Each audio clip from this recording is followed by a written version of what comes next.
So I just finished Flogging Molly's new record. It's called Speed of Darkness. It's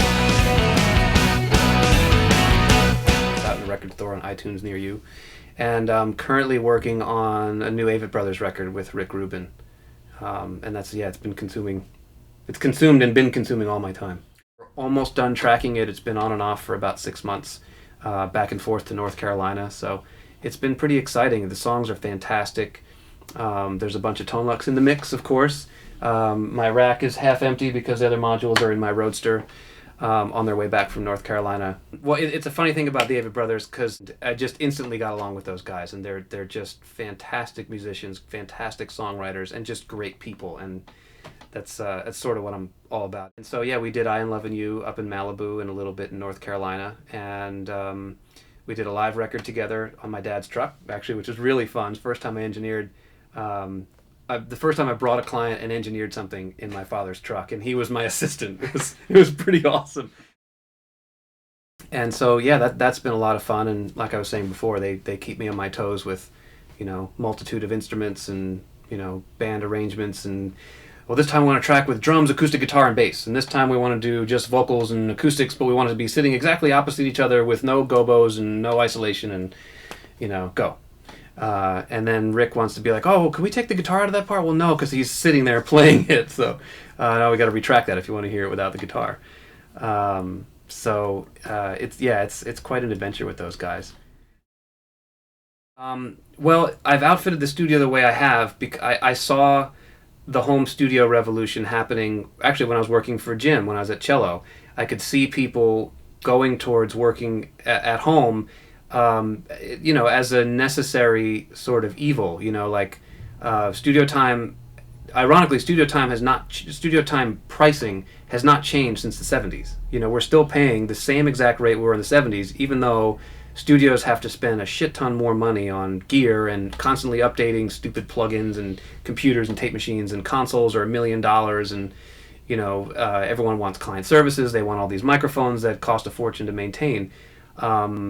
And when I got my first big gig, which was Blink 182 with Jerry Finn, I was like, I flipped out. I'm like, oh, I got to put all my gear together. And so I got my first rack, put all the stuff in the rack, got a patch bay, wired it all up. I knew right then, like, I'm going to have my own studio. And then when I did the Chili Peppers record, we needed a Pro Tools rig, so I bought one, and I rented it to the band for a while.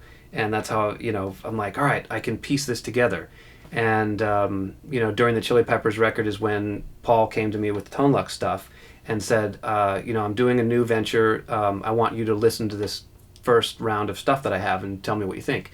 And so he sent it to me, and I was like, you're not getting it back. I'm keeping this. It sounds awesome.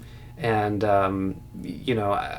send me more. What else you got? Then he had the summing thing, and I tried that. I used that on the record. This sounds great.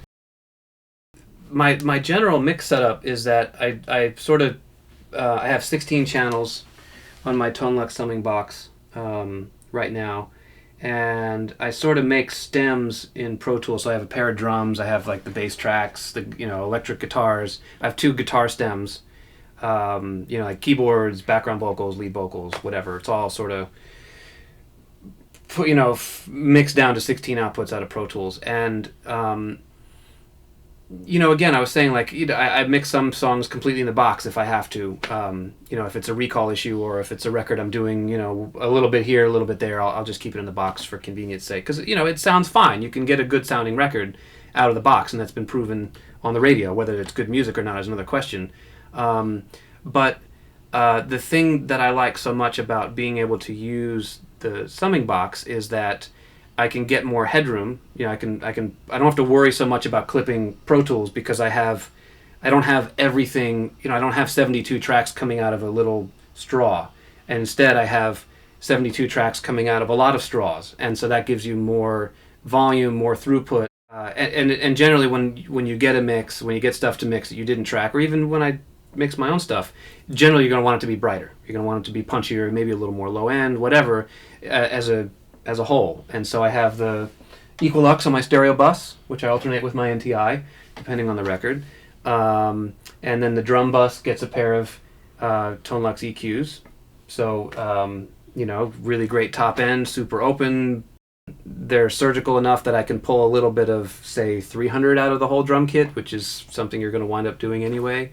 Put a little 60 on the bottom, little 12K, 16K, whatever on the top. Sometimes I go all the way to 20 to get super airy thing, depending on how it was recorded. This just adds enough fur around it to give it again like just for lack of a better term, an analog vibe. It gives you, when you push digital, you're pushing a wall. You might as well be pushing, trying to push a house down, because it's not going to go any farther, and it's just not going to. Your hand's going to go through the wall, if anything, and then you're going to hurt yourself and hurt other people's ears, and that's not what we want at the end of the day. But analog, you can push it and push it and push it, and it pushes back. I think Tonelux is a permanent part of my situation, for sure. Also because Paul would kill me.